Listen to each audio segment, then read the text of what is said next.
te dizer e me fizesse entender o que é a vida. Vocês foram a melhor família cristã. E estou triste por deixar vocês. Sabem, existem muitas histórias sobre boas e más notícias. Já ouviram sobre o médico que disse para o seu paciente no hospital: "Sinto muito, eu terei que amputar a sua perna." Então ele a amputou e no outro dia ele voltou e disse: "Eu tenho boas e más notícias para você. A má primeiro, eu operei a perna errada. E a boa notícia, a outra perna está melhorando."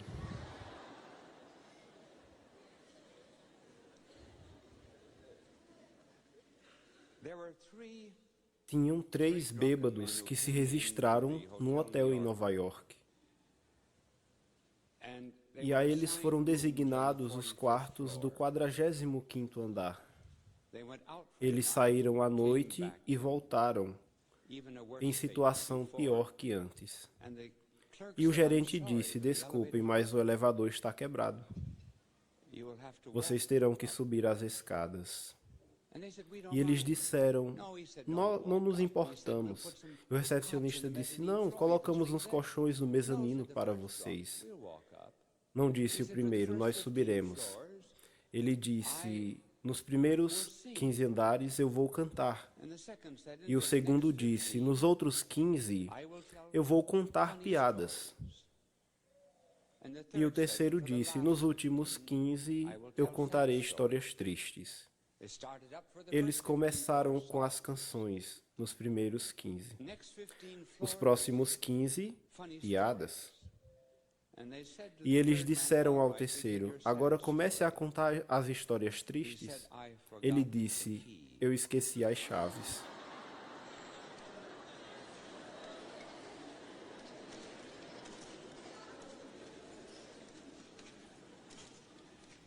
Então, essa é a minha história triste.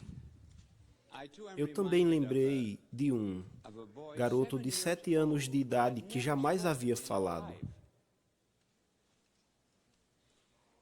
Os pais fizeram tudo o que podiam com ele, mas sem proveito. Uma manhã, durante o café, ele disse: "Esse chocolate está frio." Eles perguntaram: "Por que você não falou antes?" Ele disse: "Até agora estava tudo ok." Então, até agora tudo estava ok, mas eu preciso deixá-los. Eu vou falar hoje sobre nossa Santa Mãe.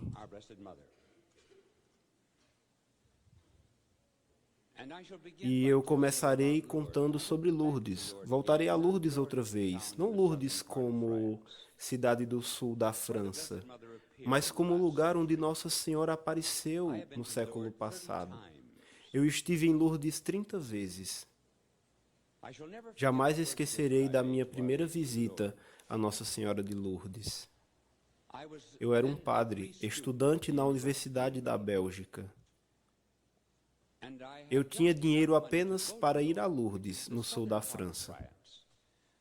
É mais ou menos 24 horas de viagem de trem. Mas eu não tinha dinheiro para voltar depois que chegasse lá, nem o suficiente para pagar um hotel. Eu perguntei a meu irmão, que era estudante de medicina na universidade, se ele tinha algum dinheiro, mas ele também era um típico estudante. Ele não tinha dinheiro. Então, se eu tenho fé suficiente para ir a Lourdes para celebrar o 5º aniversário da minha ordenação, ficará por conta de Nossa Senhora me tirar de lá. Então eu cheguei em Lourdes sem nenhum centavo. Eu decidi que se Nossa Senhora iria pagar a conta do meu hotel, ela poderia pagar tanto um hotel bom quanto um ruim. Quando pedir por um milagre, nunca seja suvino. E eu fiquei no melhor hotel em Lourdes, 5 ou 6 estrelas. E eu decidi ficar por 9 dias para fazer a novena. Na nona manhã, nada aconteceu.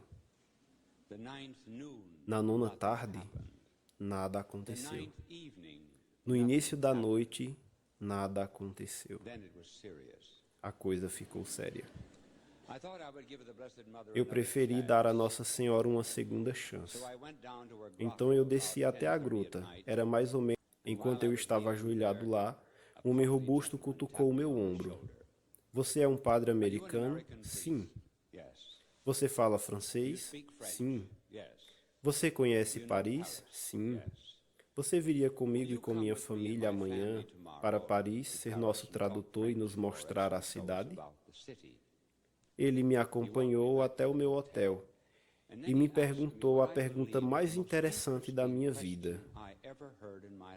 O senhor já pagou a conta do seu hotel?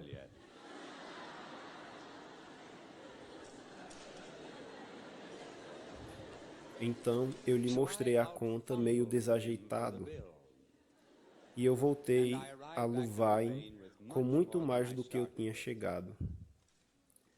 A moral dessa história é não ir a hotéis caros, mas funcionou para mim em Lourdes. Eu vou falar com vocês sobre Nossa Mãe, sobre 3 títulos.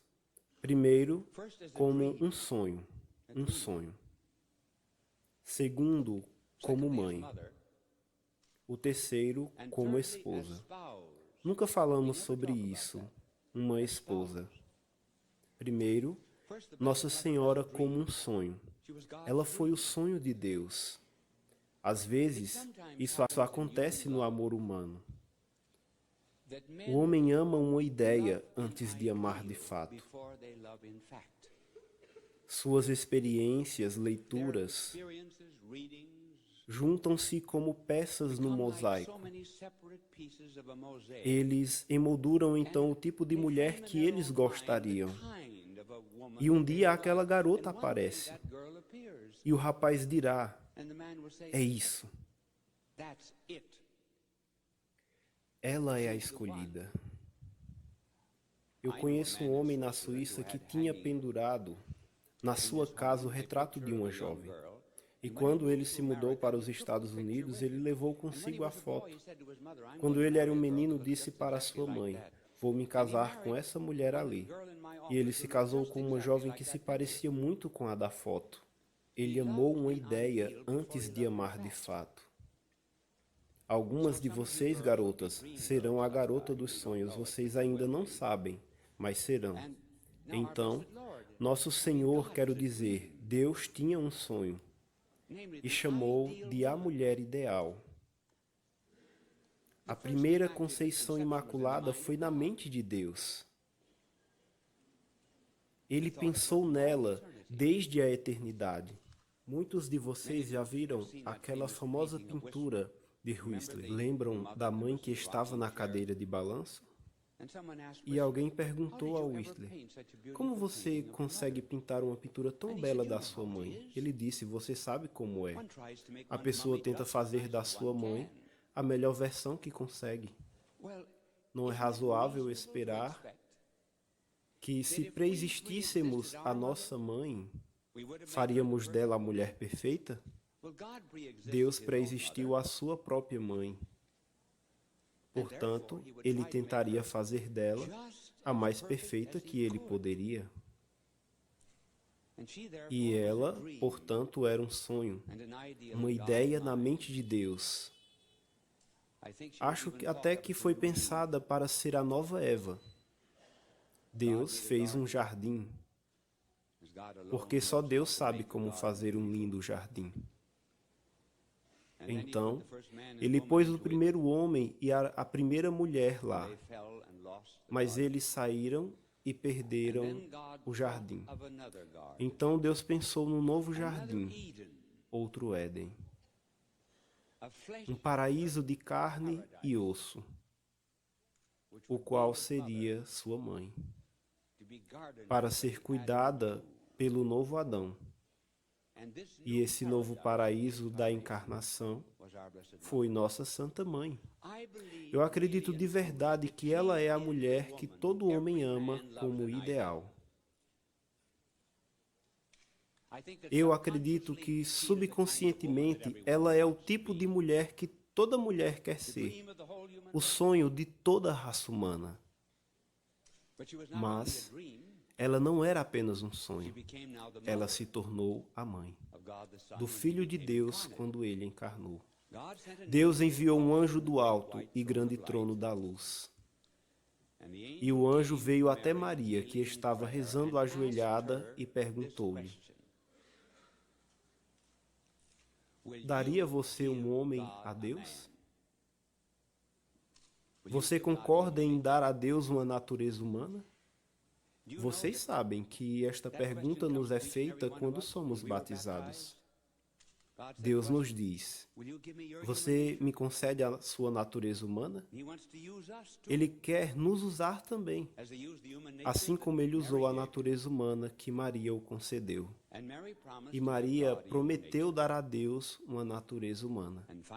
E, finalmente, o Verbo se tornou carne e habitou entre nós. Nosso Senhor. E ao contrário de outras mães, eu vejo frequentemente mães aqui na audiência com bebês. Quando esses bebês ficarem mais velhos, e acontece com muitos dos jovens, sua mãe disse a vocês: o céu está lá em cima.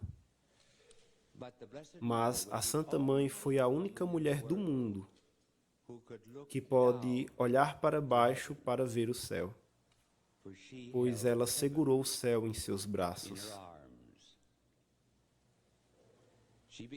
Ela se tornou, por isso, a mãe de Jesus. E não foi fácil ser a sua mãe. Ela passou por muitas provações, mas eu não entrarei nelas. Mas eu vou passar rápido pelo momento de quando ela apresentou Nosso Senhor no templo. Havia um ancião lá chamado Simeão, e ele estava esperando o nascimento do Messias. Quando Nossa Senhora o entregou o bebê, não havia um conflito de gerações. Nunca há onde está Cristo. E o ancião disse: agora podeis levar-me, ó Deus, pois eu vi o Messias. E então ele falou com Nossa Senhora, e ele disse: uma espada atravessará o seu coração. Uma espada. Existem duas palavras gregas para espada. Eu esqueci a primeira.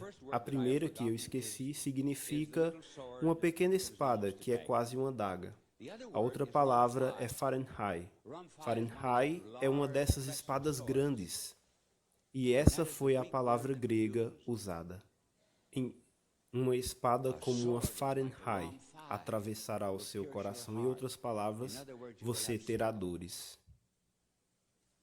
Agora, vamos até as bodas de Caná. E agora nos deparamos com Nosso Senhor usando uma expressão peculiar. Deixe-me mostrar a cena a vocês. Tem um casamento. Nossa Senhora já está lá. Talvez ela conhecesse os noivos, mas Nosso Senhor não estava lá. Ele estava do outro lado do Jordão, juntando os seus discípulos. Nossa Senhora representa o Antigo Testamento e Nosso Senhor, o Novo Testamento, ainda longe. Ele vem a esse casamento. E quando ele chega, Nossa Senhora diz a ele: eles não têm mais vinho. Isso era muito sério em um país de vinhos. Primeiro, vocês não pensariam que quem desse uma festa deixaria faltar o vinho. Por que o vinho acabou? Porque Nosso Senhor trouxe todos os seus discípulos. Eles gostavam de vinho, já naquela época. E foi Nossa Senhora a primeira a notar que ia acabar o vinho. Ela sempre nota nossas necessidades antes de nós. E ela disse para o seu filho: eles não têm vinho. Notem as palavras de nosso Senhor a ela. Mulher, não mãe. Mulher. Mulher, que importa isso a mim? O texto original do Evangelho em grego, as palavras são: o que tem isso a ver comigo e contigo? É assim como está no original. Mulher, que tem isso a ver comigo e contigo. Minha hora ainda não chegou. Sempre que há a palavra hora no Evangelho de João, sempre quer dizer a paixão, morte, sofrimento de nosso Senhor. Então, o que nosso Senhor quer realmente dizer é: minha querida mãe, quer que eu me declare como filho de Deus? Revelar-me como Messias? Percebe que assim que eu fizer isso, sua relação comigo mudará? Até agora você tem sido minha mãe. Mas quando comece minha vida pública, fizer meu primeiro milagre, você não será apenas a minha mãe. Será a mãe de todos aqueles que eu redimi. Você está envolvida nisso. O que acontecer comigo acontecerá com você. Então me reporto a vós não como mãe, eu me reporto a vós como uma mãe universal, de todos que serão redimidos por minha cruz. Então eu a chamo de mulher. Esse foi o significado de Caná. Agora passemos à cruz. Nosso Senhor está largado na cruz, como uma águia ferida. Foi o último púlpito de sua vida. Daquele púlpito, vê a culpa, levantada contra o Filho, logo esconder sua face em vergonha. E ele vislumbrou figuras nos muros de Jerusalém. E próximo, na colina, soldados agitando dados por suas vestimentas.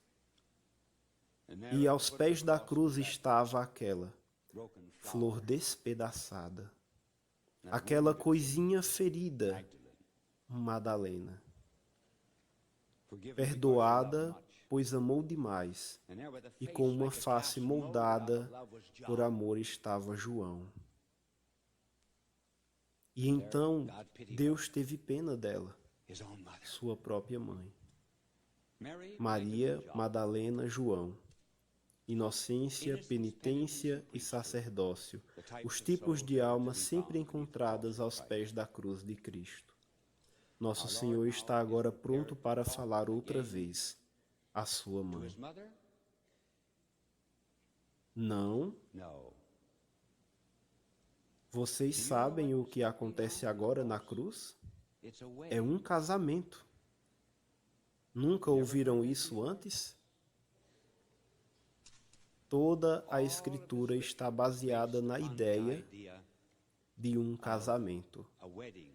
Deus, por exemplo, diz ao povo de Israel: eu sou seu marido e você é minha esposa. Já nos referimos a Nossa Senhora como um sonho e uma mãe. Agora, o significado de Nossa Senhora como noiva. Sim. Quem está na cruz? O novo Adão. Quem está aos pés da cruz? Maria, a nova Eva. O que acontecerá? Núpcias. A consumação de um casamento. Então, Nosso Senhor olha para baixo, para sua mãe aos pés da cruz, e diz à esposa: mulher. E olha para João: eis o teu filho. E para João, filho de Zebedeu: eis a tua mãe. Essa ideia de casamento e núpcia, que levada ao Novo Testamento, é agora iniciada no Novo Testamento na cruz. Isso, como Santo Agostinho diz, o noivo celeste sai dos seus aposentos, com o presságio das núpcias sobre ele, e vem ao casamento posto na cruz, e aí consuma seu casamento, não com prazer, mas com dor, e une-se à mulher para sempre. Em outras palavras, Nossa Senhora simboliza o início da Igreja. Nosso Senhor é a cabeça da Igreja. Ele é o esposo, ela é a noiva. E já acontece no início da Igreja, o início da família, com João. E em Pentecostes, o que encontramos? A família crescendo. Havia 120 pessoas em Pentecostes.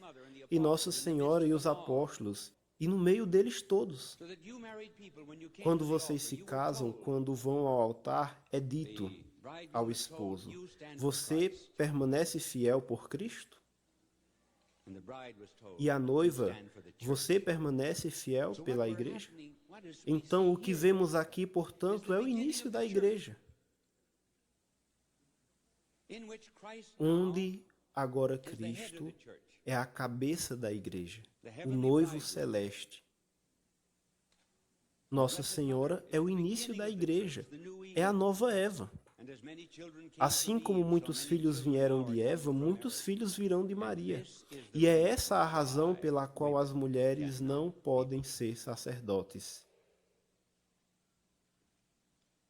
Por quê? É o homem quem provém a semente. A mulher diz, quero dizer, Nosso Senhor diz, o verbo é a semente. Por exemplo, eu estou dando a vocês a palavra agora. Estou transmitindo a vocês a palavra, que é a semente da vida. Era isso o que Cristo fazia. E quem é Nossa Senhora? Nossa Senhora recebe a semente, a mulher recebe a semente, a alimenta, a nutre, cria a vida, a educa, a ama. Não há questão aqui de inferioridade ou superioridade, deixemos claro. Há uma diferença de função. O homem provém a semente e a mulher a recebe. E isso tem uma origem na cruz. Por isso, nunca denominem a igreja uma instituição. É o corpo de Cristo, é a noiva. Quando chegarmos ao céu, onde estaremos? Num casamento. As núpcias da noiva e do noivo. Há a descrição no livro do Apocalipse de como a noiva, a igreja, está vestida, no linho das orações dos santos. E a descrição de como o noivo, Cristo, está vestido. Seremos todos convidados nesse casamento celestial. Voltando para a vida de Nossa Senhora, ela foi primeiro um sonho. Em segundo lugar, foi a mãe de Nosso Senhor. Consegue imaginar a criança divina aos seus pés? G.K. Chesterton tem alguns versos que posso recordar. Ele disse: criado brincando lá, bainha de suas vestes brancas, ele se tornou um adulto destemido. Desde todos os tempos, escalou o seu alto corpo como se fosse uma torre de marfim e beijou em seus lábios uma rosa mística. ela foi um sonho, ela é uma mãe, ela é a esposa, o símbolo da igreja. Esse é o mistério ao qual devemos nos ater hoje. À medida que deixamos a devoção à Nossa Senhora, diminuímos nosso amor à igreja.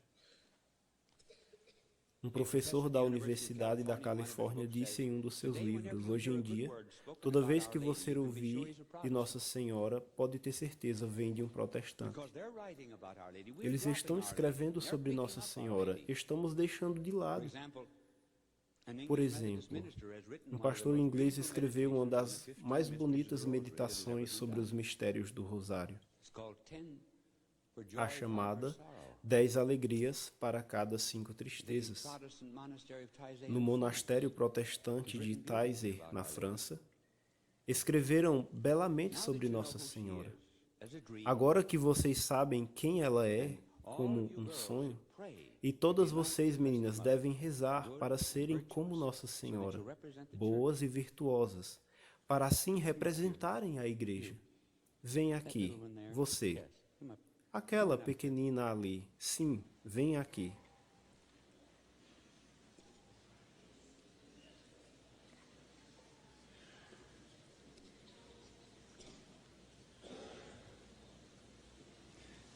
Vejam, um pequeno símbolo de Nossa Senhora, uma menina, não?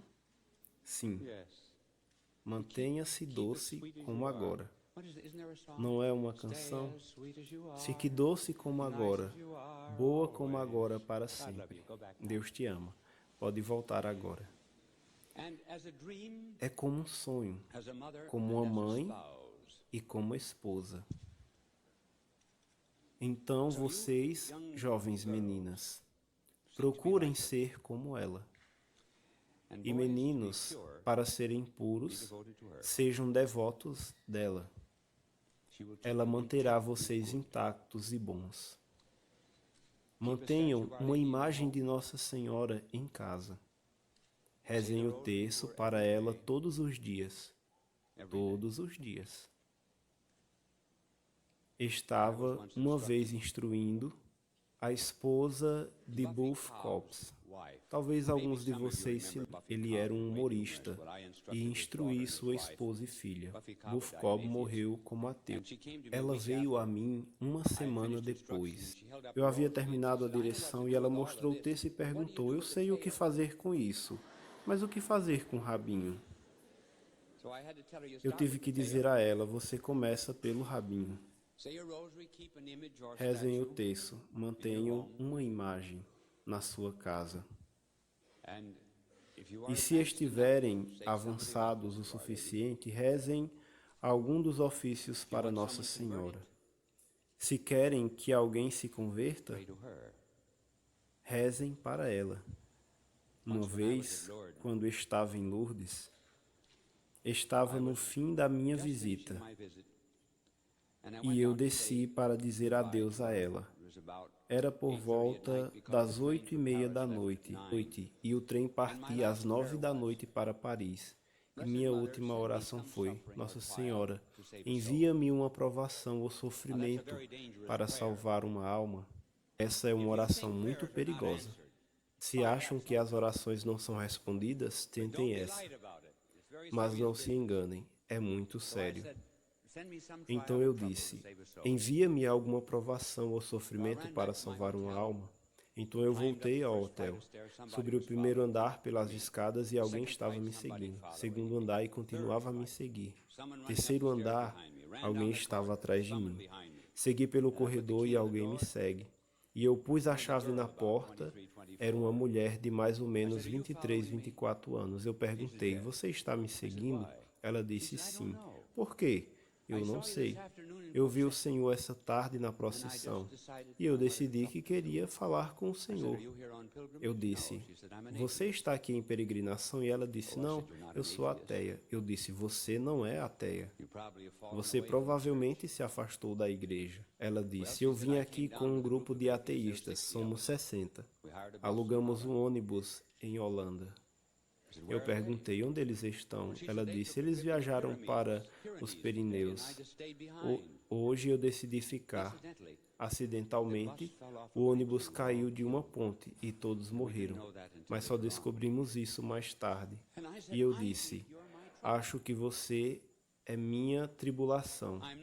Eu não vou a Paris, vou ficar aqui, até que eu retorne você a nosso Senhor.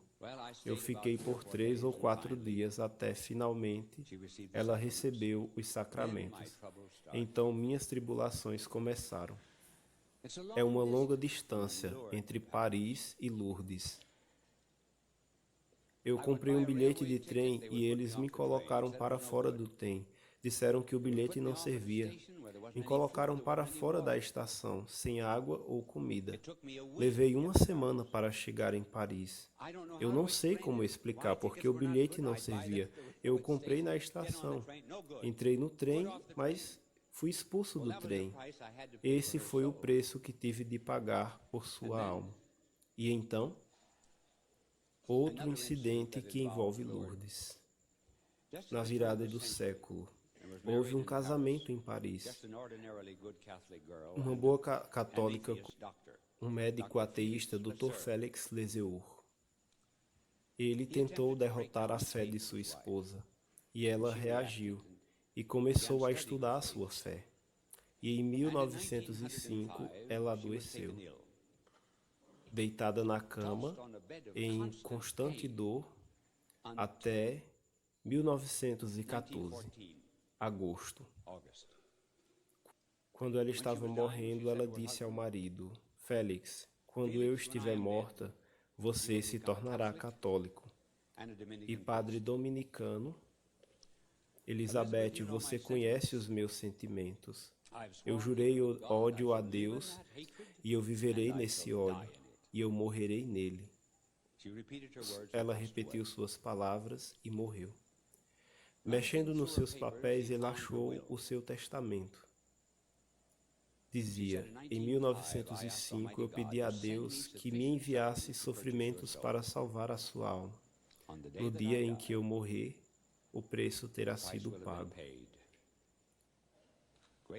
Maior amor que esse, nenhuma mulher teve. Ela deu sua vida pelo seu marido. Ele tomou isso como um capricho de uma mulher beata e decidiu escrever um livro contra Lourdes. E ele foi a Lourdes escrever contra Nossa Senhora. Mas ao olhar para a imagem, recebeu o dom da fé. Tão completa foi que ele nunca teve que passar pelo processo de justa posição, como eu respondo essa dificuldade ou aquela. Ele compreendeu tudo como completamente errado e estúpido. O pontificado da época pertencia a Bento XV, então chegou a Primeira Guerra. Ouvindo sobre a conversão do Dr. Lesieur, o Bento XV chamou o Dr. Lesieur. Ele foi em companhia do padre Javier, o orador de Notre Dame. Dr. Lesieur contou-lhe sobre sua conversão e disse que queria ser dominicano. O Santo Padre disse: não, eu o proíbo. Você deve permanecer no mundo e reparar o mal que fez. E ele falou com o padre Janvier. Voltado para o Dr. Lesieur, ele disse: retiro minha decisão. Tudo o que o padre Janvier mandar você fazer, faça. Quaresma, 1924. Eu fiz meu retiro em um monastério na Bélgica, por 4 vezes cada dia, e 45 minutos cada vez eu fiz o meu retiro sob o comando do padre Lesieur, católico dominicano e padre que me contou essa história. Então, Nossa Senhora transforma convertidos. Ela paga contas em hotéis, ela converte em ateístas, e como essa história chegou à Terra, eu não tenho ideia. Mas um dia, Nossa Senhora andava pelas estradas douradas do céu e viu almas que lá entraram de maneira errada. E ele foi a Pedro. Ele disse: Pedro, eu lhe dei as chaves do reino do céu. Você deve exercer esse poder sábio e justamente. Diga-me, Pedro, como essas almas ganharam entrada no meu reino? Pedro disse: Não me culpe, Senhor.